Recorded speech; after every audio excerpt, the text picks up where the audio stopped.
Hello ಗೆಳೆಯರೆ, La Excellence IAS ಪ್ರಸ್ತುತಪಡಿಸುತ್ತಿರುವ May 30ರ ಕನ್ನಡದಲ್ಲಿ ದಿ ಹಿಂದೂ ಸುದ್ದಿ ವಿಶ್ಲೇಷಣೆಗೆ ತಮಗೆಲ್ಲರಿಗೂ ಸ್ವಾಗತ. ಇಂದಿನ ಮೊದಲ article monsoon sets in over Kerala ಅನ್ನುವಂಥದ್ದು. ಭಾರತದ ಮಿಟ್ರಾಲಜಿಕಲ್ ಡಿಪಾರ್ಟ್ಮೆಂಟ್ ಅವರು, Indian meteorological department IMD monsoon ಕೇರಳವನ್ನ ರೀಚ್ ಆಗಿರೋದ್ರ ಬಗ್ಗೆ ಇಲ್ಲಿ ತಿಳಿಸ್ತಾ ಇರತಕ್ಕಂಥದ್ದು. ಇದನ್ನ ಸಾಮಾನ್ಯ ಅಧ್ಯಯನ ಪತ್ರಿಕೆ 1ರ ಅಡಿಯಲ್ಲಿ geographical features and their location ಅನ್ನುವಂಥ ಪಠ್ಯಕ್ರಮದ ಅಡಿಯಲ್ಲಿ ಓದ್ಕೊಳ್ಬಹುದಾಗುತ್ತೆ. ಆರ್ಟಿಕಲ್ನ ಹಿನ್ನೆಲೆಯಲ್ಲಿ ಆನ್ಸೆಟ್ ಆಫ್ ಮಾನ್ಸೂನ್ ಅಂದ್ರೆ ಏನು ಅನ್ನುವಂಥದ್ದನ್ನ ನಾವು ತಿಳ್ಕೊಳ್ತಾ ಹೋಗೋಣ. ಅದಕ್ಕೆ ಮುಂಚೆ ನಾವು ಈ ಒಂದು ಇಮೇಜ್ ನಲ್ಲಿ ಗಮನಿಸಬಹುದಾಗುತ್ತೆ ಭಾರತದಲ್ಲಿ ಯಾವ ರೀತಿಯಾಗಿ ಮಾನ್ಸೂನಿನ ಆನ್ಸೆಟ್ ಯಾವ ಯಾವ ದಿನಗಳಲ್ಲಿ ಆಗ್ತಾ ಹೋಗುತ್ತೆ ಅಂತ ಹೇಳಿ.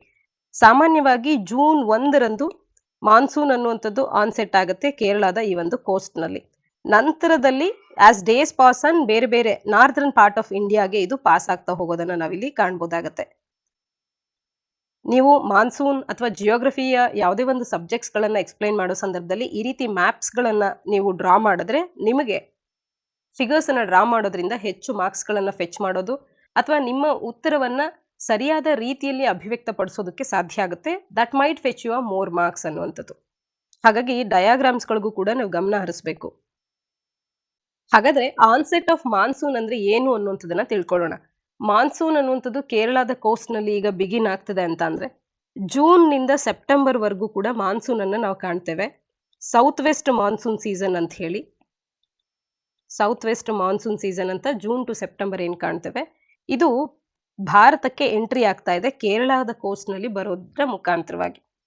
70% ಆಫ್ ದಿ ಭಾರತದ ಆನ್ಯುಯಲ್ ರೈನ್ಫಾಲ್ ಏನಿದೆ, ಇಡೀ ಭಾರತದ 70% ವಾರ್ಷಿಕ ಮಳೆ ಅನ್ನುವಂಥದ್ದು, ಆನ್ಯುಯಲ್ ರೈನ್ಫಾಲ್ ಅನ್ನುವಂಥದ್ದು ಈ ಸೌತ್ ವೆಸ್ಟ್ ಮಾನ್ಸೂನ್ ಸೀಸನ್ ನಲ್ಲಿ ಆಗುವಂಥದ್ದು.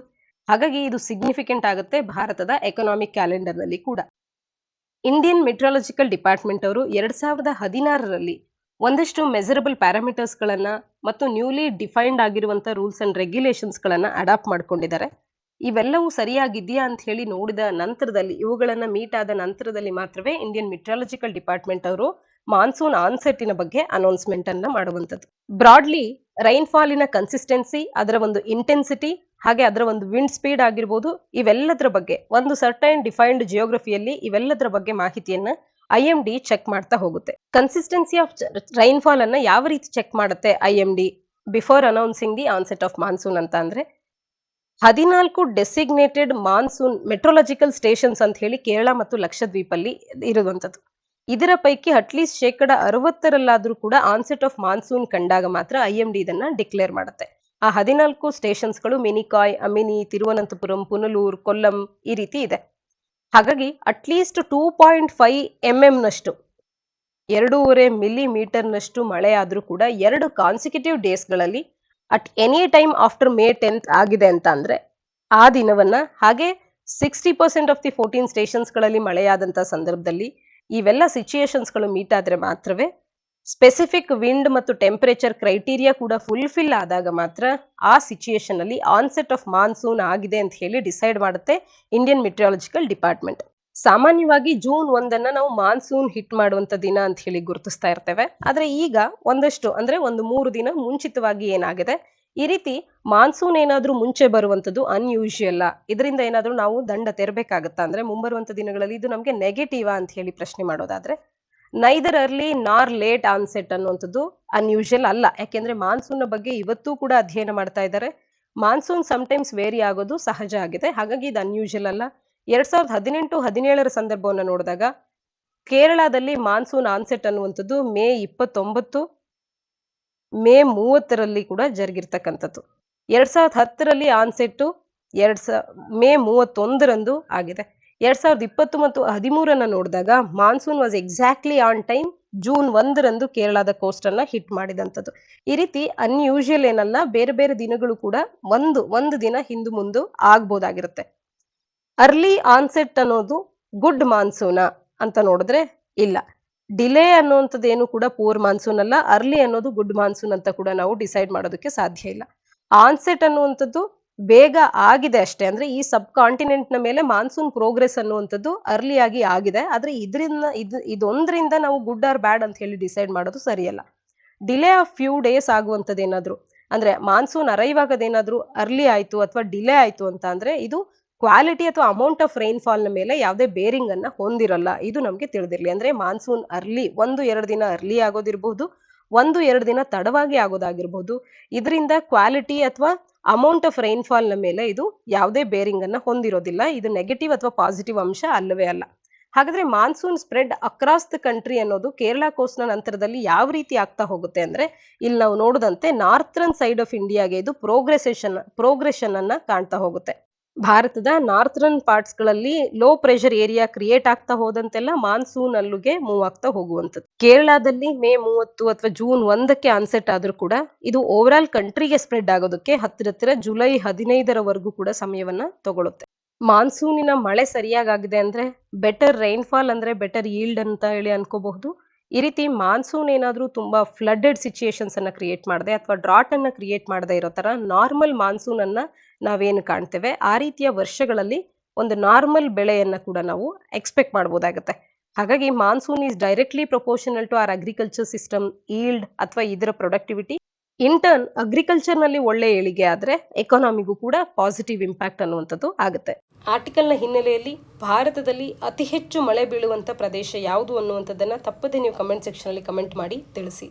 ಮುಂದಿನ article, US becomes India's biggest trading partner at $119 billion ಅನ್ನುವಂಥದ್ದು. ಇದನ್ನು ಸಾಮಾನ್ಯ ಅಧ್ಯಯನ ಪತ್ರಿಕೆ 3ರ ಅಡಿಯಲ್ಲಿ, ಗ್ರೋತ್ ಅಂಡ್ ಡೆವಲಪ್ಮೆಂಟ್ನ ಪಠ್ಯಕ್ರಮದ ಅಡಿಯಲ್ಲಿ, ಹಾಗೆ ಸಾಮಾನ್ಯ ಅಧ್ಯಯನ ಪತ್ರಿಕೆ 2ರ ಅಡಿಯಲ್ಲಿ, ಬೈಲ್ಯಾಟ್ರಲ್ ಗ್ರೂಪಿಂಗ್ಸ್ ಅಂಡ್ ಅಗ್ರಿಮೆಂಟ್ಸ್ ಅನ್ನುವಂಥ ಪಠ್ಯಕ್ರಮದ ಅಡಿಯಲ್ಲಿ ಓದ್ಕೊಳ್ಬೋದಾಗುತ್ತೆ. ಭಾರತಕ್ಕೆ ಇದುವರೆಗೂ ಲಾರ್ಜೆಸ್ಟ್ ಟ್ರೇಡಿಂಗ್ ಪಾರ್ಟ್ನರ್ ಅಂತ ಹೇಳಿ ಚೈನಾ ಗುರುತಿಸ್ಕೊಳ್ತಾ ಇತ್ತು. 2021-22ರ ಸಾಲಿನಲ್ಲಿ $115 ಬಿಲಿಯನ್ ನಷ್ಟು ವ್ಯವಹಾರವನ್ನು ಚೈನಾದೊಟ್ಟಿಗೆ ಭಾರತ ಮಾಡಿರ್ತಕ್ಕಂಥದ್ದು. ಆದರೆ ಅಮೆರಿಕಾದೊಟ್ಟಿಗೆ $119 ಬಿಲಿಯನ್ ಗಳಷ್ಟು ಟ್ರೇಡನ್ನು ಮಾಡೋ ಮುಖಾಂತರವಾಗಿ 2021-22ರ ಸಾಲಿನಲ್ಲಿ ಅಮೆರಿಕ ಭಾರತದ ಬಿಗ್ಗೆಸ್ಟ್ ಟ್ರೇಡಿಂಗ್ ಪಾರ್ಟ್ನರ್ ಆಗಿ ಹೊರಹೊಮ್ಮಿರ್ತಕ್ಕಂಥದ್ದು. 2020-21ರ ಸಾಲಿನಲ್ಲಿ ಇದು $80.51 ಮಾತ್ರವೇ ಇತ್ತು, ಬಿಲಿಯನ್ ನಷ್ಟು ಮಾತ್ರವೇ ಇತ್ತು. ಆದರೆ ಇದು ಗಣನೀಯವಾಗಿ ಇನ್ಕ್ರೀಸ್ ಆಗಿರೋದನ್ನು ಕಾಣಬಹುದು. ಲಾಸ್ಟ್ ಇಯರ್ ನಮ್ಮ ಎಕ್ಸ್ಪೋರ್ಟ್ಸ್ ಟು US ಅಂತ ಅಂದರೆ ಅದು $51.62 ಬಿಲಿಯನ್ ನಷ್ಟು ಇತ್ತು. ಆದರೆ ಈ ವರ್ಷ 2021-22ರಲ್ಲಿ ಇದು $76.11 ಬಿಲಿಯನ್ ನಷ್ಟು ಭಾರತದ ಎಕ್ಸ್ಪೋರ್ಟ್ಸ್ಗಳು ಜಾಸ್ತಿ ಆಗಿರ್ತಕ್ಕಂಥದ್ದು. ಹಾಗೆಯೇ ಭಾರತ ಇಂಪೋರ್ಟ್ ಮಾಡ್ಕೊಳ್ತಿದ್ದಂಥದ್ದು ಕಳೆದ ವರ್ಷದಲ್ಲಿ 2020-21ರಲ್ಲಿ $29 ಬಿಲಿಯನ್ ಮಾತ್ರ. ಆದರೆ ಈ ವರ್ಷ $43.31 ಬಿಲಿಯನ್ ಗಳಷ್ಟು ಇಂಪೋರ್ಟನ್ನು ಭಾರತ ಮಾಡಿಕೊಂಡಿದೆ US ನಿಂದ. ಇದರಿಂದಾಗಿ ಒಟ್ಟಾರೆ ಎಕ್ಸ್ಪೋರ್ಟ್ ಆ್ಯಂಡ್ ಇಂಪೋರ್ಟ್ ಎರಡೂ ಕೂಡ ಹೆಚ್ಚಾಗಿರೋದ್ರಿಂದ $119 ಬಿಲಿಯನ್ ಗಳಷ್ಟು ಟ್ರೇಡ್ ಟೈಸ್ಗಳನ್ನು ಭಾರತ US ನೊಟ್ಟಿಗೆ ಹೊಂದೋ ಮುಖಾಂತರವಾಗಿ US ಭಾರತದ ಬಿಗ್ಗೆಸ್ಟ್ ಟ್ರೇಡ್ ಪಾರ್ಟ್ನರ್ ಆಗಿ ಹೊರಹೊಮ್ಮಿರ್ತಕ್ಕಂಥದ್ದನ್ನು ಆರ್ಟಿಕಲ್ ನಮಗೆ ತಿಳಿಸ್ತಾ ಇದೆ. ಚೈನಾದೊಟ್ಟಿಗೆ ಕಂಪೇರ್ ಮಾಡಿದಾಗಲೂ ಕೂಡ US ಅನ್ನುವಂಥದ್ದು ಇಟ್ ಈಸ್ ಸ್ಟ್ಯಾಂಡಿಂಗ್ ಔಟ್ ಅನ್ನೋದು ನಮಗಿಲ್ಲಿ ತಿಳಿತಾ ಇದೆ. ಇದರ ಹಿನ್ನೆಲೆಯಲ್ಲಿ ಭಾರತ ಮತ್ತು US ಟ್ರೇಡ್ ಮತ್ತು TPF ಅನ್ನು ರಿವೈವ್ ಮಾಡೋದ್ರ ಬಗ್ಗೆ ಒಂದಷ್ಟು ಮಾಹಿತಿಯನ್ನು ತಿಳ್ಕೊಳ್ತಾ ಹೋಗೋದಾದರೆ, ಇಂಡಿಯಾ US ಟ್ರೇಡ್ ಟೈಸ್ ಅನ್ನೋದು ಭಾರತ ಇಲ್ಲಿ ಟ್ರೇಡ್ ಸರ್ಪ್ಲಸ್ ಅನ್ನು ಹೊಂದಿದೆ ಅನ್ನೋದು ನಮಗೆ ಸ್ಪಷ್ಟವಾಗಿ ತಿಳಿದಿರಲಿ. ಯಾಕೆಂದರೆ 43.3 ಬಿಲಿಯನ್ನಷ್ಟು ಮಾತ್ರವೇ ಇಂಪೋರ್ಟ್ ಮಾಡ್ಕೊಳ್ತಿದ್ದೇವೆ, ವೆರಾಸ್ 76 ಬಿಲಿಯನ್ನಷ್ಟು ನಾವು ಎಕ್ಸ್ಪೋರ್ಟ್ ಮಾಡ್ತಿದ್ದೇವೆ. Which means India has a trade surplus. ಅಂದರೆ ಭಾರತಕ್ಕೆ US ಬರುವಂಥ ಆದಾಯ ಹೆಚ್ಚಾಗ್ತಾ ಇದೆ, ಇಂಪೋರ್ಟ್ಗಿಂತಲೂ ಎಕ್ಸ್ಪೋರ್ಟು ಜಾಸ್ತಿ ಇದೆ ಅನ್ನುವಂಥದ್ದು. ಎರಡೂ ರಾಷ್ಟ್ರಗಳು ಕೂಡ ಎಕ್ಸ್ಪ್ಯಾನ್ಷನ್ ಆಫ್ ಟ್ರೇಡಿಗೆ ಗಮನವನ್ನು ಹರಿಸಿವೆ, ಪ್ರಾಮುಖ್ಯತೆಯನ್ನು ನೀಡಿರ್ತಕ್ಕಂಥದ್ದು. ಎಫರ್ಟ್ಸ್ಗಳನ್ನು ಇದಕ್ಕೆ ಅಂತ ಹೇಳಿ ಗ್ರೌಂಡ್ ವರ್ಕನ್ನು ಕೂಡ ಹಾಕಿದ್ದಾರೆ. ಕಾಂಪ್ರಹೆನ್ಸಿವ್ ಬೈಲ್ಯಾಟ್ರಲ್ ಟ್ರೇಡ್ ಅಗ್ರಿಮೆಂಟನ್ನು ಕೂಡ ಇವೆನ್ಚುಯಲ್ ಆಗಿ ಮಾಡಿರ್ತಕ್ಕಂಥದ್ದು. ಹಾಗೆಯೇ ಕೆಲವೊಂದು FDI ಕ್ಯಾಪ್ಸ್ಗಳನ್ನು ರೈಸ್ ಮಾಡುವಂಥ ರೀಸೆಂಟ್ ಇನಿಷಿಯೇಟಿವ್ಸ್ಗಳಾಗಿರಬಹುದು, ರೆಟ್ರೋ ಆಕ್ಟಿವ್ ಟ್ಯಾಕ್ಸ್ ಲಾಸ್ಗಳನ್ನು ರಿಪೀಲ್ ಮಾಡುವಂಥ ಮುಖ್ಯ ಅಂಶಗಳಾಗಿರಬಹುದು, ಇವೆಲ್ಲವೂ ಕೂಡ ಇನ್ವೆಸ್ಟರ್ ಕಾನ್ಫಿಡೆನ್ಸನ್ನು ಬೂಸ್ಟ್ ಮಾಡಿದೆ. ಹಾಗಾಗಿ ಇಂಡಿಯಾದ ಲಿಬರಲೈಸೇಷನ್ ಪಾತ್ನಲ್ಲಿ ಒಂದು ಆಪ್ಟಿಮಿಸಮನ್ನು ನಾವಿಲ್ಲಿ ಕಾಣ್ಬೋದಾಗುತ್ತೆ. ಹಾಗೆ ಈ TPF ಟ್ರೇಡ್ ಪಾಲಿಸಿ ಫೋರಮ್ ಅನ್ನೋದು ಕೂಡ ಎರಡೂ ರಾಷ್ಟ್ರಗಳಿಗೆ ಒಂದು ವಿನ್ ವಿನ್ ಸಿಚುಯೇಷನ್ನ ರೀತಿಯಲ್ಲಿ ಇರ್ತಕ್ಕಂಥದ್ದು. ಇದು ಭಾರತ ತನ್ನ ಟ್ರೇಡನ್ನು ಎಕ್ಸ್ಪ್ಯಾಂಡ್ ಮಾಡ್ಕೊಳ್ಳೋದ್ರ ಜೊತೆಗೆ ಕನ್ಸ್ಯೂಮರ್ ಪ್ರೈಸಸ್ಗಳನ್ನು ಕಡಿಮೆ ಮಾಡ್ತಾ ಇದೆ. ಹಾಗೆ ಎಕನಾಮಿಕ್ ರಿಕವರಿಯನ್ನು ಮೋರ್ ಸ್ಟೇಬಲ್ ಫೂಟಿಂಗ್ನ ಮೇಲೆ ಬರುವಂತೆ ಮಾಡ್ತಾ ಇರ್ತಕ್ಕಂಥದ್ದು. ಟ್ರೇಡ್ ಪಾಲಿಸಿ ಫೋರಮ್ ಅನ್ನೋದು ಒಂದು ಇಂಪಾರ್ಟೆಂಟ್ ಆಪರ್ಚುನಿಟಿ ಆಗುತ್ತೆ ಎರಡು ರಾಷ್ಟ್ರಗಳ ನಡುವೆ ರೋಬೋಸ್ಟ್ ಬೈಲ್ಯಾಟ್ರಲ್ ಟ್ರೇಡ್ ರಿಲೇಷನ್ಶಿಪ್ಪನ್ನು ತರೋದಕ್ಕೆ ಅಂತ ಹೇಳಿ. ಇಂಡಿಯಾ $5 ಟ್ರಿಲಿಯನ್ ನಷ್ಟು 2025ರ ವೇಳೆಗೆ ಗ್ರೋ ಆಗಬೇಕು ಅಂತ ಹೇಳಿ ಮುಂದೆ ನೋಡ್ತಾ ಇದೆ. ಹಾಗಾಗಿ ಹೈಟೆಕ್ ಮ್ಯಾನುಫ್ಯಾಕ್ಚರಿಂಗಿನ ಒಂದು ಹಬ್ ಆಗುವಂಥದ್ದು ಇಂಡಿಯಾಕ್ಕಿರುವಂಥ ಒಂದು ಗುರಿ. 500 ಗಿಗಾವ್ಯಾಟ್ಸ್ ಅಷ್ಟು ರಿನ್ಯೂಯಬಲ್ ಎನರ್ಜಿಯನ್ನು 2030 ಹೊತ್ತಿಗೆ ಇನ್ಸ್ಟಾಲ್ ಮಾಡಬೇಕು ಅನ್ನುವಂಥದ್ದು ಭಾರತದ ಮತ್ತೊಂದು ಇಂಪಾರ್ಟೆಂಟ್ ಗುರಿಯಾಗಿರ್ತಕ್ಕಂಥದ್ದು. ಈ ರೀತಿಯ ಗುರಿಗಳನ್ನು ಭಾರತ ಅಚೀವ್ ಮಾಡಬೇಕು ಅಂತಂದರೆ US-ನ ಕ್ಯಾಪಿಟಲ್ ನಮಗೆ ಬಹುಮುಖ್ಯ ಆಗುತ್ತೆ. ಹಾಗಾಗಿ US-ನಿಂದ ಭಾರತಕ್ಕೆ ಬರುವಂಥ ಒಳಹರಿವು ಇನ್ವೆಸ್ಟ್ಮೆಂಟ್ ಅನ್ನುವಂಥದ್ದು ಇನ್ನೂ ಕೂಡ ಹೆಚ್ಚಾಗಬೇಕಾಗತ್ತೆ. ಹಾಗೆ ಭಾರತದ ಪ್ರಾಡಕ್ಟ್ಸ್ಗಳು ಕಂಟಿನ್ಯೂಡ್ ಆಕ್ಸೆಸ್ಸನ್ನು ಅಮೆರಿಕನ್ ಮಾರ್ಕೆಟಿಗೆ ಹೊಂದಬೇಕಾಗತ್ತೆ. ಈ ದಿಸೆಯಲ್ಲಿ ಇದೊಂದು ವೆಲ್ಕಮಿಂಗ್ ಸ್ಟೆಪ್ ಅಂತಲೇ ಹೇಳ್ಬೋದಾಗುತ್ತೆ.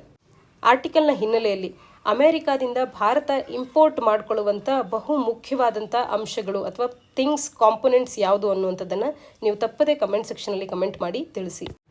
ಮುಂದಿನ ಆರ್ಟಿಕಲ್ 5G ಅಂಡರ್ ದ ಹುಡ್ ಅನ್ನುವಂಥದ್ದು. ಇಲ್ಲಿ 5G ಟೆಕ್ನಾಲಜಿ ಬಗ್ಗೆ ಮಾತನಾಡ್ತಾ ಹೋಗಿದ್ದಾರೆ. ಇದನ್ನು ಸಾಮಾನ್ಯ ಅಧ್ಯಯನ ಪತ್ರಿಕೆ 3ರ ಅಡಿಯಲ್ಲಿ science and technology IT and computers ಅನ್ನುವಂಥ ಪಠ್ಯಕ್ರಮದ ಅಡಿಯಲ್ಲಿ ಓದ್ಕೊಳ್ಬೋದಾಗುತ್ತೆ. ಈ ಆರ್ಟಿಕಲ್ನ ಹಿನ್ನೆಲೆಯಲ್ಲಿ ನಾವು 5G ಟೆಕ್ನಾಲಜಿ ಬಗ್ಗೆ ಒಂದಷ್ಟು ಮಾಹಿತಿಯನ್ನು ತಿಳ್ಕೊಳ್ಳೋಣ. 5G G represents generation. G ಏನು ಅನ್ನೋದೇ ಒಂದು ಪ್ರಶ್ನೆ ಆಗಬಹುದು KPSC ಯಾವುದೇ ಪರೀಕ್ಷೆಗಳಲ್ಲಿ. ಜಿ ಅಂದರೆ ಜನ್ರೇಷನ್ ಅಂತ ಹೇಳಿ. 5G ಜನ್ರೇಷನ್ ಅನ್ನೋದು ಇಲ್ಲಿ 5G ಅಂದರೆ 5th ಜನರೇಷನ್ ಮೊಬೈಲ್ ನೆಟ್ವರ್ಕ್ ಅನ್ನೋದನ್ನು ತೋರಿಸುತ್ತೆ. ನ್ಯೂ ಗ್ಲೋಬಲ್ ವೈರ್ಲೆಸ್ ಸ್ಟ್ಯಾಂಡರ್ಡ್ ಅನ್ನೋದು 1G 2G 3G and 4G ನೆಟ್ವರ್ಕ್ಸ್ಗಳ ನಂತರದಲ್ಲಿ ಇದು 5th ಜನರೇಷನ್ ಈಗ ಬಂದಿದೆ. ಇದು ವೈರ್ಲೆಸ್ ಆಗಿ ಬಂದಿರುವಂಥ ಒಂದು ಗ್ಲೋಬಲ್ ಸ್ಟ್ಯಾಂಡರ್ಡ್ ಆಗಿರ್ತಕ್ಕಂಥದ್ದು. ಇದು ನ್ಯೂ ಕೈಂಡ್ ಆಫ್ ನೆಟ್ವರ್ಕನ್ನು ಎನೇಬಲ್ ಮಾಡುತ್ತೆ. ವರ್ಚುಯಲಿ ಒಬ್ಬರಿಗೊಬ್ಬರು ಕನೆಕ್ಟ್ ಆಗಬಹುದು. ಎವ್ರಿ ಒನ್ ಆ್ಯಂಡ್ ಎವ್ರಿಥಿಂಗನ್ನು ಮಿಷಿನ್ ಆಬ್ಜೆಕ್ಟ್ ಡಿವೈಸಸ್ ಎಲ್ಲವನ್ನು ವರ್ಚುಯಲಿ ಕನೆಕ್ಟ್ ಮಾಡೋದಕ್ಕೆ ಡಿಸೈನ್ ಆಗಿರ್ತಕ್ಕಂಥದ್ದು ಈ 5G. ಇಂಟರ್ನೆಟ್ ಸ್ಪೀಡ್ ಕೂಡ ಸಾಕಷ್ಟು ಹೆಚ್ಚಿನದಾಗಿರುತ್ತೆ. 20 ಗಿಗಾಬಿಟ್ಸ್ ಪರ್ ಸೆಕೆಂಡ್ನಷ್ಟು GBPSನಷ್ಟು 20 GBPSನಷ್ಟು ಹೈ ಸ್ಪೀಡನ್ನು ನಾವಿಲ್ಲಿ ಕಾಣಬಹುದು. ಇನ್ ಮೋಸ್ಟ್ ಕೇಸಸ್ನಲ್ಲಿ ಮ್ಯಾಕ್ಸಿಮಮ್ ಇಂಟರ್ನೆಟ್ ಡೇಟಾ ಸ್ಪೀಡ್ 4Gನಲ್ಲಿ 1 GBPSನಷ್ಟು ಮಾತ್ರವೇ ಇರ್ತಾ ಇತ್ತು. ಆದರೆ ಇಲ್ಲಿ 20 GBPSನಷ್ಟು ಹೈ ಬ್ಯಾಂಡ್ ಸ್ಪೆಕ್ಟ್ರಮಿನ ಇಂಟರ್ನೆಟ್ ಸ್ಪೀಡನ್ನು ಕೂಡ ನಾವಿಲ್ಲಿ ಎಕ್ಸ್ಪೆಕ್ಟ್ ಮಾಡ್ಬೋದಾಗುತ್ತೆ. ಫಸ್ಟ್ ಜನ್ರೇಷನಿಂದ 5th ಜನರೇಷನ್ವರೆಗೂ ನಾವು ಈ ಒಂದು ಎವಲ್ಯೂಷನನ್ನು ನೋಡೋದಾದರೆ ಫಸ್ಟ್ ಜನ್ರೇಷನ್ 1980ರ ಆಸ್ಪಾಸ್ನಲ್ಲಿ ಪರಿಚಯ ಆದಂಥದ್ದು. ಅನಲಾಗ್ ರೇಡಿಯೋ ಸಿಗ್ನಲ್ಸ್ಗಳ ಮೇಲ್ಗಡೆ ಇದು ಕಾರ್ಯ ಮಾಡ್ತಾ ಇತ್ತು. ಕೇವಲ ವಾಯ್ಸ್ ಕಾಲ್ಸನ್ನು ಮಾತ್ರ ಸಪೋರ್ಟ್ ಮಾಡ್ತಾ ಇತ್ತು. ಇನ್ನು 2G 1990ರ ದಶಕದಲ್ಲಿ ಬಂದಂಥದ್ದು. ಇಲ್ಲಿ ರೇಡಿಯೋ ಸಿಗ್ನಲ್ಸ್ಗಳನ್ನು ಡಿಜಿಟಲ್ ರೇಡಿಯೋ ಸಿಗ್ನಲ್ಸ್ಗಳನ್ನು ಬಳಕೆ ಮಾಡ್ಕೊಳ್ತಾ ಇದ್ರು. ವಾಯ್ಸ್ ಕಾಲ್ನ ಜೊತೆಗೆ ಡೇಟಾ ಟ್ರಾನ್ಸ್ಮಿಷನ್ ಕೂಡ ಆಗ್ತಾ ಇತ್ತು. ಅಲ್ಲಿ ಬ್ಯಾಂಡ್ವಿಡ್ತ್ ಕೇವಲ 64 kbps ಇರ್ತಾ ಇತ್ತು. ಇನ್ನು 3G ಬಂದು 2000ರ ಒಂದು ದಶಕದಲ್ಲಿ ಇಂಟ್ರೊಡ್ಯೂಸ್ ಆಯಿತು 3G ಅನ್ನೋದು. ಇದರ ಸ್ಪೀಡ್ 1 Mbps ಇಂದ 2 Mbps ತನಕ ಇರ್ತಾ ಇತ್ತು. ಟೆಲಿಫೋನ್ ಸಿಗ್ನಲ್ಸ್ಗಳನ್ನು ಟ್ರಾನ್ಸ್ಮಿಟ್ ಮಾಡುವಂಥದ್ದು, ಡಿಜಿಟೈಸ್ಡ್ ವಾಯ್ಸ್ಗಳನ್ನು, ವಿಡಿಯೋ ಕಾಲ್ಸ್ಗಳನ್ನು, ಕಾನ್ಫರೆನ್ಸಿಂಗನ್ನು ಇದು ಸಪೋರ್ಟ್ ಮಾಡ್ತಾ ಇತ್ತು. ಇನ್ನು 4G 2009ರಲ್ಲಿ ಲಾಂಚ್ ಆದಂಥದ್ದು. 100 Mbps ಇಂದ 1 ಗಿಗಾಬಿಟ್ಸ್ ಪರ್ ಸೆಕೆಂಡ್ GBPSನವರೆಗೂ ಕೂಡ ಇದು ಸಪೋರ್ಟ್ ಮಾಡ್ತಾ ಇತ್ತು ಸ್ಪೀಡನ್ನು. ಹಾಗೆ 3D ವರ್ಚುವಲ್ ರಿಯಾಲಿಟಿಯನ್ನು ಕೂಡ ಇದು ಎನೇಬಲ್ ಮಾಡಿದೆ. 5Gಯ ಬೆನಿಫಿಟ್ಸ್ ಏನು ಅಂತ ಅಂದರೆ 5G 3 ಬ್ಯಾಂಡ್ಸ್ಗಳಲ್ಲಿ ಮೈನ್ ಆಗಿ ವರ್ಕ್ ಆಗುತ್ತೆ. ಲೋ, ಮಿಡ್ ಮತ್ತು ಹೈ ಫ್ರೀಕ್ವೆನ್ಸಿ ಸ್ಪೆಕ್ಟ್ರಮ್ ಅಂತ ಹೇಳಿ ಎಲ್ಲವೂ ಕೂಡ ಒಂದಷ್ಟು ಲಿಮಿಟೇಷನ್ಸ್ಗಳನ್ನು ಮತ್ತು ಯೂಸಸ್ಗಳನ್ನು ಹೊಂದಿದೆ. ಲೋ ಬ್ಯಾಂಡ್ ಸ್ಪೆಕ್ಟ್ರಮ್ ಅಂತ ಅಂದರೆ ಇಲ್ಲಿ ಮ್ಯಾಕ್ಸಿಮಮ್ ಸ್ಪೀಡ್ ಅನ್ನೋದು ಕೇವಲ 100 Mbpsಗೆ ಲಿಮಿಟ್ ಆಗಿರುತ್ತೆ. ಟೆಲಿಕಾಂ ಕಂಪನೀಸ್ಗಳು ಇದನ್ನು ಬಳಕೆ ಮಾಡಿಕೊಂಡು ಕಮರ್ಷಿಯಲ್ ಸೆಲ್ಫೋನ್ ಯೂಸರ್ಸ್ಗಳನ್ನು ಇನ್ಸ್ಟಾಲ್ ಮಾಡ್ಬೋದಾಗತ್ತೆ. ಅವರಿಗೆ ಸ್ಪೆಸಿಫಿಕ್ ಆಗಿ ವೆರಿ ಹೈ ಸ್ಪೀಡ್ ಇಂಟರ್ನೆಟ್ಟಿನ ಡಿಮ್ಯಾಂಡ್ ಇಲ್ಲದೆ ಇರುವಂಥವ್ರು ಇದನ್ನು ಬಳಕೆ ಮಾಡಬಹುದು. ಮಿಡ್ ಬ್ಯಾಂಡ್ ಸ್ಪೆಕ್ಟ್ರಮ್ನಲ್ಲಿ ಹೈಯರ್ ಸ್ಪೀಡ್ಸ್ಗಳನ್ನು compare to lower brand mid ಬ್ರ್ಯಾಂಡ್ನಲ್ಲಿ ಹೈಯರ್ ಸ್ಪೀಡ್ಸನ್ನು ಕಾಣಬಹುದು. ಇದನ್ನು ಇಂಡಸ್ಟ್ರೀಸ್ ಮತ್ತು ಸ್ಪೆಷಲೈಸ್ಡ್ ಫ್ಯಾಕ್ಟ್ರಿ ಯೂನಿಟ್ಸ್ಗಳು ಬಳಕೆ ಮಾಡ್ತಾರೆ. ಇನ್ನು ಹೈ ಬ್ಯಾಂಡ್ ಸ್ಪೆಕ್ಟ್ರಮ್ ಅಂತ ಅಂದರೆ ಇದು greatly enhances the futuristic 5G technology applications like IoTಯನ್ನು ಬಳಕೆ ಮಾಡುವಂಥದ್ದು, ಸ್ಮಾರ್ಟ್ ಟೆಕ್ನಾಲಜಿ ಇರುವಂಥದ್ದು, ಕನ್ಸಿಡರಬಲ್ ಇನ್ಫ್ರಾಸ್ಟ್ರಕ್ಚರ್ ಕೂಡ ಇದಕ್ಕೆ ಬೇಕಾಗುತ್ತೆ. ಹಾಗಾಗಿ ಹೆಚ್ಚು ಕಾಸ್ಟ್ ಕೂಡ ಇಲ್ಲಿ ಬೇಕಾಗುವಂಥದ್ದು.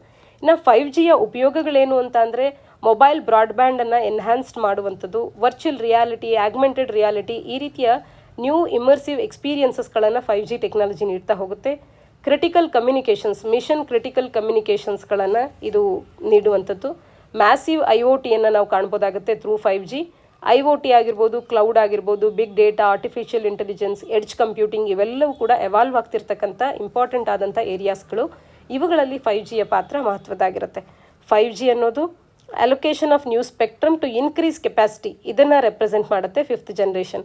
Since most of this spectrum ಅನ್ನೋದು ಲೋಯರ್ ಫ್ರೀಕ್ವೆನ್ಸೀಸ್ಗಳನ್ನು ಆಲ್ರೆಡಿ ಯುಟಿಲೈಸ್ ಮಾಡ್ಕೊಳ್ತಾ ಇರೋದ್ರಿಂದ much of this new spectrum ಅನ್ನೋದು ಈಗ ಹೈಯರ್ ಫ್ರೀಕ್ವೆನ್ಸೀಸ್ಗಳಿಗೆ ಅಲೋಕೇಟ್ ಆಗ್ತಾ ಇದೆ. 5G ಏನು ರೋಲ್ಔಟ್ ಆಗಲಿದೆ ಮುಂಬರುವಂಥ ದಿನಗಳಲ್ಲಿ, ನೆಕ್ಸ್ಟ್ ಸೆವೆರಲ್ ಇಯರ್ಸ್ಗಳಲ್ಲಿ ದ ವಾಲ್ಯೂಮ್ ಆಫ್ ಡೇಟಾ ಅನ್ನೋದು ಎಕ್ಸ್ಪೋನೆನ್ಷಿಯಲಿ ಇನ್ಕ್ರೀಸ್ ಆಗಲಿದೆ ಅಂತ ಕೂಡ ಎಕ್ಸ್ಪೆಕ್ಟ್ ಮಾಡಲಾಗ್ತಾ ಇದೆ. ಹಾಗೆ 5G ಅನ್ನೋದು ಲಾಟ್ ಆಫ್ ಇಂಪಾರ್ಟೆನ್ಸನ್ನು ಎನರ್ಜಿ ಎಫಿಷಿಯನ್ಸಿಗೂ ಕೂಡ ನೀಡ್ತಾ ಇರ್ತಕ್ಕಂಥದ್ದು. ಆರ್ಟಿಕಲ್ನಲ್ಲಿ ಡಿಸ್ಕಸ್ ಮಾಡದಂತೆ 5G ಟೆಕ್ನಾಲಜಿಯ ಇಂಪಾರ್ಟೆಂಟ್ ಆದಂಥ ಏರಿಯಾಸ್ಗಳು ಅಥವಾ ಬೆನಿಫಿಟ್ಸ್ಗಳು ಏನು ಅನ್ನೋದನ್ನು ಮತ್ತೊಮ್ಮೆ ನೀವಿಲ್ಲಿ ಕಮೆಂಟ್ ಸೆಕ್ಷನಲ್ಲಿ ಲಿಸ್ಟ್ ಔಟ್ ಮಾಡ್ತಾ ಹೋಗಿ.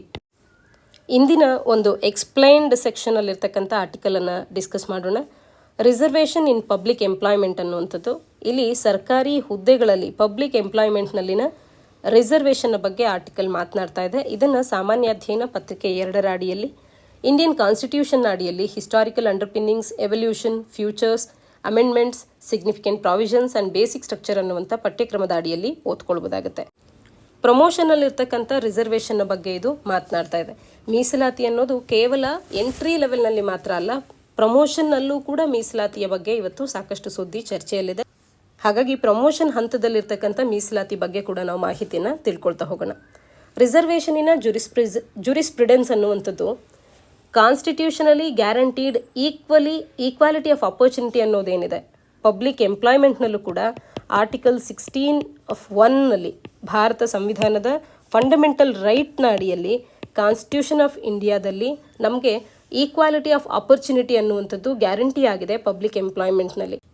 ಪಬ್ಲಿಕ್ ಎಂಪ್ಲಾಯ್ಮೆಂಟ್ನಲ್ಲಿ ಈಕ್ವಾಲಿಟಿಯನ್ನು ತರೋದು, ಈಕ್ವಲ್ ಅಪರ್ಚುನಿಟೀಸ್ಗಳನ್ನು ಕೊಡೋದು ಭಾರತ ಸಂವಿಧಾನದ ಅಡಿಯಲ್ಲಿ ಒಂದು ಮೂಲಭೂತ ಹಕ್ಕು, ಫಂಡಮೆಂಟಲ್ ರೈಟ್ ಆಗಿದ್ದರೂ ಕೂಡ ಆರ್ಟಿಕಲ್ 16(4)(a), ಆರ್ಟಿಕಲ್ 16(4)ನಲ್ಲಿ ನಾವು ಕಾಣುವಂಥ ಮಾಹಿತಿಗಳೇನು ಅಂತಂದರೆ, ಸ್ಪೆಸಿಫಿಕ್ ಆಗಿ SC/STಸ್ಗಳಿಗೆ ರಿಸರ್ವೇಷನನ್ನು ನೀಡುವಂಥದ್ದು. ಯಾಕೆ ಅಂದರೆ ಅವರ ಏಳಿಗೆಗಾಗಿ, ಅವರ ಒಂದು ಪ್ರಮೋಷನ್ಗೆ ಅಂತ ಹೇಳಿ ಅವರಿಗೆ ರಿಸರ್ವೇಷನ್ಸ್ಗಳನ್ನು ನೀಡುವಂಥದ್ದನ್ನು ಈ 16(4)(a) ಆ್ಯಂಡ್ 16(4) ಮಾತನಾಡುತ್ತೆ. ಯಾಕೆ ಅಂದರೆ ನಮ್ಮ ಸಮಾಜದಲ್ಲಿ ಒಂದು ಈಕ್ವಿಟಿಯನ್ನು ತರುವಂಥದ್ದು ಇದರ ಉದ್ದೇಶ ಆಗಿರುತ್ತೆ ರಿಸರ್ವೇಷನ್ದು. ಶತಮಾನಗಳಿಂದ ಏನು ಅವರು ಲಾಸನ್ನು ಫೇಸ್ ಮಾಡಿದ್ದಾರೆ, ಪ್ರಾಬ್ಲಮ್ಸ್ಗಳನ್ನು ಫೇಸ್ ಮಾಡಿದ್ದಾರೆ, victims of being a socially backward classes ಅನ್ನುವಂಥದ್ದು ಏನಿದೆ, ಇದರಿಂದ ಅವರಿಗೆ ಮುಕ್ತಿ ಸಿಗಬೇಕು ಅಂದರೆ ಅವರಿಗೆ ಇದರ ಅವಶ್ಯಕತೆ, ರಿಸರ್ವೇಷನಿನ ಅವಶ್ಯಕತೆ ಇದೆ ಅಂತ ಹೇಳಿ. ಹಾಗೆ ಈ ರಿಸರ್ವೇಷನ್ನ ವಿಚಾರದಲ್ಲಿ ಡಿಸ್ಕ್ರಿಷನರಿ ಪವರ್ಸ್ಗಳನ್ನು ಗೌರ್ಮೆಂಟ್ ಕೂಡ ಹೊಂದಿದೆ. Socially and educationally backward sections of the ಸೊಸೈಟಿಗೆ ರಿಸರ್ವೇಷನ್ಸ್ಗಳನ್ನು ಪ್ರೊವೈಡ್ ಮಾಡುವಲ್ಲಿ ಗೌರ್ಮೆಂಟ್ ಕೂಡ ಡಿಸ್ಕ್ರಿಷನರಿ ಪವರ್ಸ್ಗಳನ್ನು ಹೊಂದಿರತಕ್ಕಂಥದ್ದು. ಹಾಗಾದರೆ ರಿಸರ್ವೇಷನ್ ಭಾರತ ಸಂವಿಧಾನದ ಅಡಿಯಲ್ಲಿ ಒಂದು ಮೂಲಭೂತ ಹಕ್ಕ ಅನ್ನುವಂಥ ಪ್ರಶ್ನೆಯನ್ನು ಕೇಳೋದಾದರೆ, ಇಲ್ಲ, ರಿಸರ್ವೇಷನ್ ಅನ್ನುವಂಥದ್ದು ಮೂಲಭೂತ ಹಕ್ಕಲ್ಲ, it was not a fundamental right. Time and again supreme court ಕೂಡ ಇದನ್ನು ರೀಟ್ರೇಟ್ ಮಾಡ್ತಾ ಬಂದಿದೆ. No fundamental right to reservation or promotion under article 16(4)(a) and 16(4) ಅನ್ನುವಂಥದ್ದು ಭಾರತ ಸಂವಿಧಾನದ ಅಡಿಯಲ್ಲಿ ಇದನ್ನು ಫಂಡಮೆಂಟಲ್ ರೈಟ್ ಅಂತ ಹೇಳಿ ತಿಳಿಸೋದಿಲ್ಲ. ರಿಸರ್ವೇಷನನ್ನು ನೀಡೋದು, ಪ್ರಮೋಷನ್ಸ್ಗಳಲ್ಲಿ ರಿಸರ್ವೇಷನನ್ನು ನೀಡೋದು. ರಾದರ್ ಈ ಪ್ರಾವಿಷನ್ಸ್ಗಳು ಏನು ಅಂತ ಅಂದರೆ ರಿಸರ್ವೇಷನನ್ನು ನೀಡೋದಕ್ಕೆ ಇರುವಂಥ ಎನೇಬ್ಲಿಂಗ್ ಪ್ರಾವಿಷನ್ಸ್ಗಳಾಗಿ ಇದ್ದಾವೆ ಅಷ್ಟೇ. ಆದರೆ ಇದನ್ನೇ ಫಂಡಮೆಂಟಲ್ ರೈಟ್ ಅಂತ ಹೇಳಿ ತಿಳಿಸುವಂತಿಲ್ಲ. 2020ರಲ್ಲಿ Mukesh Kumar and another versus state of Uttarakhand and others ಅಂತ ಹೇಳಿ ಒಂದು ತೀರ್ಪು ಹೊರಬರುತ್ತೆ. ಇಲ್ಲಿ ಕೂಡ ಈ ಪ್ರಾವಿಷನ್ಸ್ಗಳು they are enabling provisions for providing reservation ಅಂತ ಹೇಳಿ if the circumstances so warrant, ಅಂದರೆ ಅಂಥ ಸಿಚುಯೇಷನ್ಸ್ಗಳಿಗೆ ನೆಸೆಸಿಟಿ ಇದ್ದಾಗ ರಿಸರ್ವೇಷನನ್ನು ನೀಡೋದಕ್ಕೆ ಈ ಪ್ರಾವಿಷನ್ಸ್ಗಳು ಎನೇಬ್ಲಿಂಗ್ ಪ್ರಾವಿಷನ್ಸ್ಗಳಾಗುತ್ತೆ ಹೊರತು ರಿಸರ್ವೇಷನನ್ನೇ ಮೂಲಭೂತ ಹಕ್ಕು ಅಂತ ಹೇಳಿ ಹೇಳೋದು ತಪ್ಪು ಅಂತ ಹೇಳಿ ಇಲ್ಲಿ ನಾವು ಕಾಣ್ಬೋದಾಗುತ್ತೆ. ಇನ್ನು ಭಾರತ ಸಂವಿಧಾನದ DPSP directive principles of state policy ಅಥವಾ ಕನ್ನಡದಲ್ಲಿ ರಾಜ್ಯ ನೀತಿ ನಿರ್ದೇಶಕ ತತ್ವಗಳ ಅಡಿಯಲ್ಲಿರುವಂಥ ಆರ್ಟಿಕಲ್ 46 ಏನು ತಿಳಿಸುತ್ತೆ ಅಂದರೆ, state shell promote with special care the educational and economic interest of the weaker sections of the people and in particular SCs and STs ಅಂತ ಹೇಳಿ ತಿಳಿಸುತ್ತೆ. ಅಂದರೆ ಇದು ರಾಷ್ಟ್ರದ ಹೊಣೆಗಾರಿಕೆ ಆಗುತ್ತೆ. ಒಂದು ವಿಶೇಷ ಕಾಳಜಿಯನ್ನು ನೀಡೋ ಮುಖಾಂತರವಾಗಿ ಶೈಕ್ಷಣಿಕ ಮತ್ತು ಆರ್ಥಿಕ ಇಂಟ್ರೆಸ್ಟ್ಗಳೇನಿರುತ್ತೆ weaker sections of the society, ಮುಖ್ಯವಾಗಿ SC/STಸ್ಗಳು, ಇವರಿಗೆ ಈ ಒಂದು ಸ್ಪೆಷಲ್ ಇಂಟ್ರೆಸ್ಟ್ಗಳನ್ನು ನೀಡೋ ಮುಖಾಂತರವಾಗಿ ಅವರ ಎಜುಕೇಷನಲ್ ಆ್ಯಂಡ್ ಎಕನಾಮಿಕ್ ಇಂಟ್ರೆಸ್ಟ್ಗಳನ್ನು ಮೀಟ್ ಮಾಡಬೇಕು ಅನ್ನುವಂಥದ್ದು ಸರ್ಕಾರದ ಮೇಲಿರ್ತಕ್ಕಂಥ ಒಂದು ಇಂಪಾರ್ಟೆಂಟ್ ರೆಸ್ಪಾನ್ಸಿಬಿಲಿಟಿ ಆಗುತ್ತೆ. ಹಾಗಾಗಿ ಈ ಪ್ರೊನೌನ್ಸ್ಮೆಂಟ್ಸ್ಗಳು ಕಾನ್ಸ್ಟಿಟ್ಯೂಷನಲ್ ಡೈರೆಕ್ಟಿವ್ ಏನು ಆರ್ಟಿಕಲ್ 46 ಅಡಿಯಲ್ಲಿ ಇದೆ ಅದನ್ನು ಸಪೋರ್ಟ್ ಮಾಡಲಿಕ್ಕೆ ಇರುವಂಥವು ಆಗುತ್ತೆ ಅಂತ. ಇವು ಕೇವಲ ಎನೇಬ್ಲಿಂಗ್ ಪ್ರಾವಿಷನ್ಸ್ಗಳಾಗಿತ್ತು. ಆದರೆ ಇವುಗಳನ್ನು ವಾಪಸ್ ತೆಗೆಯದೆ ಇದು ಒಂದು ರಿಸರ್ವೇಷನಿನ ಮೂಲ ಉದ್ದೇಶನ ಇವತ್ತಿನವರೆಗೂ ಅಚೀವ್ ಮಾಡದೆ ಇವು ಈ ಪ್ರಾವಿಷನ್ಸ್ಗಳು ಎವಾಲ್ವಿಂಗ್ ಆಗ್ತಾ ಇರುವಂಥದ್ದನ್ನು ನಾವು ಕಾಣ್ಬೋದಾಗುತ್ತೆ. ಇನ್ನು ರಿಸರ್ವೇಷನ್ಸ್ಗಳ ವಿಚಾರದಲ್ಲಿ ಮುಖ್ಯವಾದಂಥ ಘಟ್ಟಗಳನ್ನು ನೋಡ್ತಾ ಹೋಗೋದಾದರೆ the Mandal storm and Indira Sawhney case ಅಂತ ಹೇಳಿ ಇಲ್ಲಿ ತಿಳಿಸ್ತಾ ಹೋಗ್ತಾರೆ. ಮಂಡಲ್ ಸ್ಟಾರ್ಮ್ ಅಂತ ಅಂದರೆ ಇಲ್ಲಿ BP ಮಂಡಲ್ ಕಮಿಟಿ ಏನಿತ್ತು ಅದ್ರ ಬಗ್ಗೆ ಮಾತನಾಡ್ತಾ ಇರ್ತಕ್ಕಂಥದ್ದು, ಮಂಡಲ್ ಕಮಿಷನ್ನ ಬಗ್ಗೆ. ಎಂಪ್ಲಾಯ್ಮೆಂಟ್ನಲ್ಲಿ ಕೇವಲ SC/STಸ್ಗಳಿಗೆ ಮಾತ್ರವೇ ರಿಸರ್ವೇಷನ್ ಅನ್ನೋದು ಕನ್ಫೈನ್ ಆಗೋದು ಬೇಡ, ಅದರ್ ಬ್ಯಾಕ್ವರ್ಡ್ ಕ್ಲಾಸಸ್, ಇತರೆ ಹಿಂದುಳಿದ ವರ್ಗಗಳಿಗೂ ಕೂಡ ಮೀಸಲಾತಿಯನ್ನು ನೀಡಬೇಕು ಅಂತ ಹೇಳಿ ತಿಳಿಸಿದಂಥದ್ದೇ ಈ BP ಮಂಡಲ್ ಕಮಿಟಿಯ ಒಂದು ಮುಖ್ಯವಾದಂಥ ರೆಕಮೆಂಡೇಶನ್ ಆಗಿತ್ತು. ಸೆಕೆಂಡ್ ಬ್ಯಾಕ್ವರ್ಡ್ ಕ್ಲಾಸ್ ಕಮಿಷನ್ ಅಂತ ಕೂಡ ಇದು ಕಾನ್ಸ್ಟಿಟ್ಯೂಟ್ ಆಗಿತ್ತು.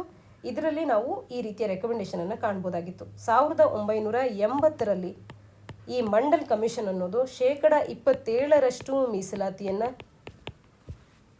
ಕೇಂದ್ರದ ಸರ್ವಿಸಸ್ಗಳಲ್ಲಿ ಹಾಗೆ ಪಬ್ಲಿಕ್ ಸೆಕ್ಟರ್ ಅಂಡರ್ಟೇಕಿಂಗ್ಸ್ಗಳಲ್ಲಿ OBC ಅವರಿಗೆ, ಅದರ್ ಬ್ಯಾಕ್ವರ್ಡ್ ಕ್ಲಾಸಸ್ ಅಥವಾ ಇತರ ಹಿಂದುಳಿದ ವರ್ಗಗಳಿಗೆ ನೀಡೋದ್ರ ಬಗ್ಗೆ ಇದು ಮಾತನಾಡುತ್ತೆ. ಇದು ಈ ಹಿಂದೆ ಈಗಾಗಲೇ ಎಕ್ಸಿಸ್ಟಿಂಗ್ ಆಗಿ 22.5% ರಿಸರ್ವೇಷನನ್ನು SC/STsಗಳಿಗೆ ನೀಡೋದ್ರ ಬಗ್ಗೆ ಏನು ಮಾತನಾಡಲಾಗಿತ್ತು, ಅದರೊಟ್ಟಿಗೆ ಇದನ್ನು ಕೂಡ ಮಾಡಬೇಕು ಅನ್ನುವಂಥದ್ದು ಎರಡೂ ಕೂಡ VP ಸಿಂಗ್ ಅವರ ಗೌರ್ಮೆಂಟ್ ಇದ್ದಂಥ ಸಂದರ್ಭದಲ್ಲಿ 1990ರಲ್ಲಿ ಇದನ್ನು ಇಂಪ್ಲಿಮೆಂಟ್ ಮಾಡೋದಕ್ಕೆ ಶುರುವಾಗ್ತಾರೆ. ಇದರಿಂದಾಗಿ ಸುಪ್ರೀಂ ಕೋರ್ಟ್ ಅನ್ನುವಂಥದ್ದು ಇಂದಿರಾ ಸಾನ್ವೆ ಜಡ್ಜ್ಮೆಂಟನ್ನು ಕೂಡ ನೀಡಬೇಕಾಗಿ ಬರುತ್ತೆ ಮುಂದಿನ ದಿನಗಳಲ್ಲಿ. ಇಂದಿರಾ ಸಾನ್ವೆ ಜಡ್ಜ್ಮೆಂಟ್ ನಮಗೆ ರಿಸರ್ವೇಷನ್ ಕಾನ್ಸೆಪ್ಟ್ ಬಂದ ತಕ್ಷಣ ಬಹಳ ಫೇಮಸ್ ಆಗುತ್ತೆ. 1992ರಲ್ಲಿ ಬಂದಿರತಕ್ಕಂಥ ಈ ಜಡ್ಜ್ಮೆಂಟು ಇಂದಿರಾ ಸಾನ್ವೆ ಜಡ್ಜ್ಮೆಂಟ್ ಅನ್ನೋದು.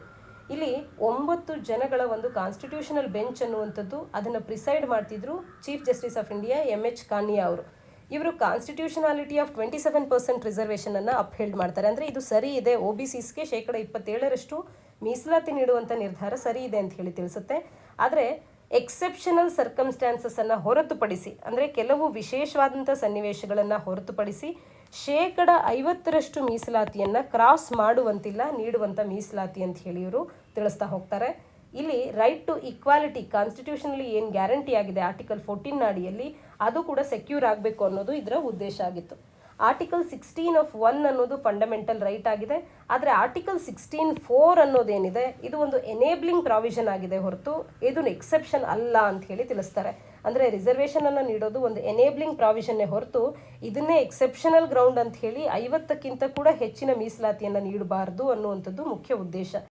ಕ್ರೀಮಿ ಲೇಯರನ್ನು ಎಕ್ಸ್ಕ್ಲೂಡ್ ಮಾಡೋದ್ರ ಬಗ್ಗೆ ಇಂದಿರಾ ಸಾನ್ವೆ ಕೇಸ್ ಅನ್ನುವಂಥದ್ದು ಮಾತನಾಡುತ್ತೆ. ಹಾಗೆಯೇ ನೆಕ್ಸ್ಟ್ ಭಾರತ ಸಂವಿಧಾನದ 77ನೇ ಸಾಂವಿಧಾನಿಕ ತಿದ್ದುಪಡಿಯ ಒಂದು ಆ್ಯಕ್ಟ್ ಏನಿದೆ 1995ರಲ್ಲಿ ಬಂದಿದ್ದಂಥದ್ದು, ಇಲ್ಲಿ ಕೂಡ ಸುಪ್ರೀಂ ಕೋರ್ಟ್ ಇಂದಿರಾ ಸಾನ್ವೆ ಕೇಸನ್ನು ಹೆಲ್ಡ್ ಮಾಡುತ್ತೆ. Article 16(4) of the constitution of India ಅನ್ನೋದು doesn't authorise reservation in the matters of promotions ಅನ್ನೋದನ್ನು ಹೇಳುತ್ತೆ. ಅಂದರೆ ಪ್ರಮೋಷನ್ಸ್ಗಳನ್ನು ನೀಡೋದ್ರಲ್ಲಿ ಇಲ್ಲಿ ರಿಸರ್ವೇಷನನ್ನು ನೀಡೋದ್ರ ಬಗ್ಗೆ ಆರ್ಟಿಕಲ್ 16(4) ಅನ್ನೋದು ಮಾತನಾಡಲ್ಲ ಅನ್ನೋದು ಸುಪ್ರೀಂ ಕೋರ್ಟಿನ ಒಂದು ಅಭಿಪ್ರಾಯ ಆಗಿತ್ತು. ಆದರೆ ಈ ಜಡ್ಜ್ಮೆಂಟ್ ಅನ್ನುವಂಥದ್ದು was not to affect the promotions already made. ಅಂದರೆ ಈ ಹಿಂದೆ ನೀಡಿದಂಥ ಪ್ರಮೋಷನ್ಸ್ಗಳನ್ನು ಅಫೆಕ್ಟ್ ಮಾಡುವಂತೆ ಈ ಜಡ್ಜ್ಮೆಂಟ್ ಬರಲಿಲ್ಲ. 95ರ ನಂತರದಲ್ಲಿ ಪ್ರಮೋಷನ್ಸ್ಗಳನ್ನು ರಿಸರ್ವೇಷನ್ನ ಬೇಸಿಸ್ನಲ್ಲಿ ನೀಡೋದಾದರೆ ಅದು ಬೇಡ, ಅದನ್ನು ಎನೇಬಲ್ ಮಾಡಲ್ಲ ಈ ಆರ್ಟಿಕಲ್ 16(4) ಅಂತ ಹೇಳಿ ತಿಳಿಸಿದಂಥದ್ದು. ರೆಟ್ರೋಸ್ಪೆಕ್ಟಿವ್ ಎಫೆಕ್ಟ್ ಅನ್ನುವಂಥದ್ದು ಆ ಒಂದು ರೂಲಿಂಗಿಗೆ ಇರಲಿಲ್ಲ. ಆದರೆ ಸಂವಿಧಾನದ 77ನೇ ಸಾಂವಿಧಾನಿಕ ತಿದ್ದುಪಡಿಯ ಮುಖಾಂತರವಾಗಿ ಆರ್ಟಿಕಲ್ 16(4)A ಅನ್ನು ಇನ್ಸರ್ಟ್ ಮಾಡಲಾಯಿತು 1995ರಲ್ಲಿ. ಸ್ಟೇಟಿಗೆ ಇಲ್ಲಿ ರೆಸ್ಪಾನ್ಸಿಬಿಲಿಟಿಯನ್ನು ನೀಡಲಾಗ್ತಾ ಇದೆ. ಯಾವುದೇ ಕ್ಲಾಸಿನ ಪೋಸ್ಟ್ನಲ್ಲಿ ವರ್ಕ್ ಮಾಡ್ತಿರೋಂಥವ್ರಿಗೂ ಕೂಡ ಪ್ರಮೋಷನ್ನ ವಿಚಾರದಲ್ಲಿ ಸ್ಟೇಟ್ ಯಾವುದೇ ನಿರ್ಧಾರಗಳನ್ನು ತಗೊಳ್ಬೋದು, ರಿಸರ್ವೇಷನನ್ನು ನೀಡಬೇಕು ಬೇಡವೋ ಪ್ರಮೋಷನಲ್ಲಿ ಅಂತ ಹೇಳಿ ಅನ್ನುವಂಥದ್ದನ್ನು ಈ 77ನೇ ಸಾಂವಿಧಾನಿಕ ತಿದ್ದುಪಡಿ ತರುತ್ತೆ. ಇದು SC/STsಗಳಿಗೆ ಫೇವರ್ ಆಗಿತ್ತು. ಮೇಲ್ಸ್ತರದ ಹುದ್ದೆಗಳಲ್ಲಿ ಪರಿಶಿಷ್ಟ ಜಾತಿ ಪಂಗಡದ ವ್ಯಕ್ತಿಗಳು ಇಲ್ಲ ಅಂತ ಅನ್ನೋದಾದರೆ ಅದು ರಾಜ್ಯಕ್ಕೆ ಒಂದು ವೇಳೆ ಅದರ ಸ್ಟೇಟಿಗೆ ಏನಾದರೂ ಅದರ ಬಗ್ಗೆ ಒಂದು ಕನ್ಫರ್ಮೇಷನ್ ಅನ್ನುವಂಥದ್ದು ದೊರಕಿದಾಗ ಅವರನ್ನು ಒಂದು ರೆಪ್ರೆಸೆಂಟೇಷನ್ ಆ ಒಂದು ಹೈಯರ್ ಪೋಸ್ಟ್ಗಳಲ್ಲೂ ಕೂಡ ನೀಡಬೇಕು ಅನ್ನುವಂಥ ಉದ್ದೇಶದಿಂದ ಪ್ರಮೋಷನ್ಸ್ನಲ್ಲೂ ಕೂಡ ಮೀಸಲಾತಿ ಇಡೋದ್ರ ಬಗ್ಗೆ ಸ್ಟೇಟನ್ನು ಇಲ್ಲಿ ಎಂಪವರ್ ಮಾಡಲಾಗುತ್ತೆ 77th ಕಾನ್ಸ್ಟಿಟ್ಯೂಷನ್ ಅಮೆಂಡ್ಮೆಂಟ್ ಆ್ಯಕ್ಟ್ನ ಮುಖಾಂತರವಾಗಿ. 2006ರಲ್ಲಿ ನಾಗರಾಜ್ ಕೇಸ್ ಅಂತ ಹೇಳಿ ರಿಸರ್ವೇಷನ್ನ ಕುರಿತಂತೆ ಬಂದಿರತಕ್ಕಂಥದ್ದು. ಇಲ್ಲಿ 5 judge bench of supreme court ಅನ್ನುವಂಥದ್ದು 1995ರ ತಿದ್ದುಪಡಿ ಏನಿತ್ತು it is not violative of basic structure of the constitution ಅಂತ ಹೇಳಿ ತಿಳಿಸುತ್ತೆ. ಅಂದರೆ ಸರ್ಟೆನ್ ಕಂಡೀಷನ್ಸ್ಗಳನ್ನು, ಉದಾಹರಣೆಗೆ collection of quantifiable data, backwardness of the SC/STs ಇದ್ದಾರೆ ಅಂತ ಹೇಳಿ ತೋರಿಸೋದಕ್ಕೆ, ಪಬ್ಲಿಕ್ ಎಂಪ್ಲಾಯ್ಮೆಂಟ್ನಲ್ಲಿ ಅವರಿಗೆ ಇನ್ಅಡಿಕ್ವೆಸಿ ಆಫ್ ರೆಪ್ರೆಸೆಂಟೇಷನ್ ಆಗಿದೆ ಅಂತ ತೋರಿಸೋದಕ್ಕೆ, ಅದನ್ನು ತೋರಿಸೋದಕ್ಕೆ ಸರಿಯಾದ ರೀತಿಯಾದಂಥ ಕ್ವಾಂಟಿಫೈಯಬಲ್ ಡೇಟಾವನ್ನು ಕಲೆಕ್ಟ್ ಮಾಡೋದ್ರ ಬಗ್ಗೆ ಇದು ಮಾತನಾಡ್ತಾ ಹೋಗುತ್ತೆ ಈ ಒಂದು ನಾಗರಾಜ್ ಕೇಸ್ನಲ್ಲಿ 2006ರಲ್ಲಿ. ಹಾಗೆಯೇ creamy layer among SC/STs is to be excluded from reservation ಅನ್ನೋದನ್ನು ಕೂಡ ಈ ಬೆಂಚ್ ಅನ್ನುವಂಥ ಅಪ್ಹೆಲ್ಡ್ ಮಾಡುತ್ತೆ. ಇನ್ನು 2019ರಲ್ಲಿ 103ನೇ ಸಾಂವಿಧಾನಿಕ ತಿದ್ದುಪಡಿಯಲ್ಲಿ 10% ರಿಸರ್ವೇಷನನ್ನು ಆರ್ಥಿಕ ಹಿಂದುಳಿದ ವರ್ಗದವರಿಗೆ ನೀಡುವಂಥದ್ದು. SC/ST ಬ್ಯಾಕ್ವರ್ಡ್ ಕ್ಲಾಸಸ್ಗಳನ್ನು ಕೂಡ ಹೊರತುಪಡಿಸಿ ಗೌರ್ಮೆಂಟ್ ಜಾಬ್ಸ್ಗಳಲ್ಲಿ, ಎಜುಕೇಷನಲ್ ಇನ್ಸ್ಟಿಟ್ಯೂಷನ್ಸಿನ ಅಡ್ಮಿಷನ್ಸ್ಗಳಲ್ಲಿ ಮೀಸಲಾತಿಯನ್ನು ಎಕನಾಮಿಕಲಿ ವೀಕರ್ ಸೆಕ್ಷನ್ಸ್ಗಳಿಗೆ ಕೂಡ 10% ಮೀಸಲಾತಿ ನೀಡೋದನ್ನು 103ನೇ ಸಾಂವಿಧಾನಿಕ ತಿದ್ದುಪಡಿಯ ಮುಖಾಂತರವಾಗಿ ಕಾಣಬಹುದು. This is currently under challenge before the supreme court ಅನ್ನೋದನ್ನು ಕೂಡ ನಾವು ಕಾಣಬಹುದು. ಸೇಮ್ ವಿಚಾರವನ್ನು ಕಾನ್ಸ್ಟಿಟ್ಯೂಷನಲ್ ಬೆಂಚ್ಗೆ ಕೂಡ ರೆಫರ್ ಮಾಡಲಾಗಿದೆ. ಇದರ ಬಗ್ಗೆ ಇನ್ನೂ ಕೂಡ ಸ್ಪಷ್ಟವಾದ ಮಾಹಿತಿ ಹೊರ ಬಂದಿಲ್ಲದೆ ಇರತಕ್ಕಂಥದ್ದು. ಹಾಗೆ ಇದೊಂದು ಕ್ರಿಟಿಕಲ್ ಮೈಲ್ ಸ್ಟೋನ್ ಆಗಿತ್ತು. ಸ್ಪೆಸಿಫಿಕಲಿ ಎಕನಾಮಿಕ್ ಬ್ಯಾಕ್ವರ್ಡ್ನೆಸ್ ಅನ್ನು ಹೊಂದಿರುವಂಥವರಿಗೆ, ವಿತೌಟ್ ಎನಿ ಸೋಷಿಯಲ್ ಬ್ಯಾಕ್ವರ್ಡ್ನೆಸ್ ಇಲ್ಲ ಅಂದರೂ ಕೂಡ ಎಕನಾಮಿಕಲ್ ಬ್ಯಾಕ್ವರ್ಡ್ನೆಸ್ ಅನ್ನು ಹೊಂದಿರುವಂಥವರನ್ನು ಕೂಡ ಅವರಿಗೂ ಮೀಸಲಾತಿ ಕೊಡೋದಕ್ಕೆ ಇದೊಂದು ಮೈಲ್ ಸ್ಟೋನ್ನ ರೀತಿಯಲ್ಲಿ ಬಂದಂಥದ್ದು. ಈ ರೀತಿ ರಿಸರ್ವೇಷನ್ನಿನ ವಿಚಾರಗಳು ಸಾಗ್ತಾ ಬಂದಿದೆ. ಪಬ್ಲಿಕ್ ಎಂಪ್ಲಾಯ್ಮೆಂಟ್ನಲ್ಲಿ ಮತ್ತು ಮೊದಲಿಗೆ ಬರುವಂಥ ಹಂತದಲ್ಲಾಗಿರಬಹುದು ಅಥವಾ ಪ್ರಮೋಷನ್ಸ್ಗಳಲ್ಲಿ ಆಗಿರಬಹುದು, ಪಬ್ಲಿಕ್ ಎಂಪ್ಲಾಯ್ಮೆಂಟ್ನಲ್ಲಿ ಮೀಸಲಾತಿಯ ವಿಚಾರ ಅನ್ನೋದು ಒಂದು ದೊಡ್ಡ ವಿಚಾರ. ಇದ್ರ ಬಗ್ಗೆ KPSCಯಲ್ಲಿ ಡೈರೆಕ್ಟ್ ಎಸ್ಸೆ ಏನಾದರೂ ಕೇಳಬಹುದು. UPSCಯಲ್ಲೂ ಕೂಡ ಇದ್ರ ಬಗ್ಗೆ ನಮಗೆ ಪ್ರಶ್ನೆಗಳು ಕೂಡ ಇರ್ಬೋದಾಗಿರುತ್ತೆ. ಮೇನ್ಸ್ನಲ್ಲಿ ಪಬ್ಲಿಕ್ ಎಂಪ್ಲಾಯ್ಮೆಂಟ್ನ ವಿಚಾರದಲ್ಲಿ ಮತ್ತು ರಿಸರ್ವೇಷನ್ನ ವಿಚಾರದಲ್ಲಿ ನಮಗೆ ಸ್ಪಷ್ಟವಾಗಿ ಮಾಹಿತಿ ಇರಬೇಕು. ಯಾವ ಆರ್ಟಿಕಲ್ಸ್ ಯಾವುಗಳನ್ನು ಮಾತನಾಡುತ್ತೆ ಅಂತ ಹೇಳಿ. ರಿಸರ್ವೇಷನ್ ಅನ್ನೋದು ಒಂದು ಫಂಡಮೆಂಟಲ್ ರೈಟ್ ಅಲ್ಲ. ಆರ್ಟಿಕಲ್ 16(4) ಅನ್ನುವಂಥದ್ದು ಒಂದು ಎನೇಬ್ಲಿಂಗ್ ಪ್ರಾವಿಷನ್ ಮಾತ್ರ ರಿಸರ್ವೇಷನ್ಸ್ಗಳನ್ನು ನೀಡೋದಕ್ಕೆ. ಇದರ ಮುಖ್ಯ ಉದ್ದೇಶ ನಮ್ಮ ಸೊಸೈಟಿಯಲ್ಲಿ ಒಂದು ಈಕ್ವಿಟಿಯನ್ನು ಕಾಪಾಡುವಂಥದ್ದು ಮತ್ತು ಶತಮಾನಗಳಿಂದ ಯಾರಿಗೆ ಇದರ ಒಂದು ಸೋಷಿಯಲ್ ಬ್ಯಾಕ್ವರ್ಡ್ನೆಸ್ಸಿಂದ ಅವರೊಂದಷ್ಟು ಲಾಸ್ಗಳನ್ನು ಫೇಸ್ ಮಾಡಿ ಅವರು ಇವತ್ತು ಒಂದು ಸಮತರಕ್ಕೆ ಬರೋದಕ್ಕೆ, ಒಂದು ಒಳ್ಳೆ ಪ್ಲ್ಯಾಟ್ಫಾರ್ಮ್ನಲ್ಲಿ ನಿಲ್ಲೋದಕ್ಕೆ ಸಾಧ್ಯ ಇಲ್ಲ, ಅವರಿಗೆ ಜಸ್ಟಿಸನ್ನು ಒದಗಿಸ್ಕೊಡುವಂಥದ್ದು ಇದರ ಒಂದು ಉದ್ದೇಶ ಆಗಿದೆ. ಆರ್ಟಿಕಲ್ನ ಹಿನ್ನೆಲೆಯಲ್ಲಿ 33% ವುಮೆನ್ ರಿಸರ್ವೇಷನ್ ಅನ್ನೋದು ಸೆಂಟ್ರಲ್ ಲೆವೆಲ್ನಲ್ಲಿ ಇದೆಯಾ ಅನ್ನುವಂಥದ್ದನ್ನು ತಪ್ಪದೇ ನೀವು ಕಮೆಂಟ್ ಸೆಕ್ಷನಲ್ಲಿ ಕಮೆಂಟ್ ಮಾಡಿ ತಿಳಿಸಿ. ಇದಿಷ್ಟು ಇಂದಿನ ಸುದ್ದಿ ವಿಶ್ಲೇಷಣೆಯಾಗಿದೆ. ನಾಳಿನ ಸುದ್ದಿ ವಿಶ್ಲೇಷಣೆಯೊಂದಿಗೆ ಮತ್ತೆ ಸಿಗೋಣ. ಧನ್ಯವಾದ.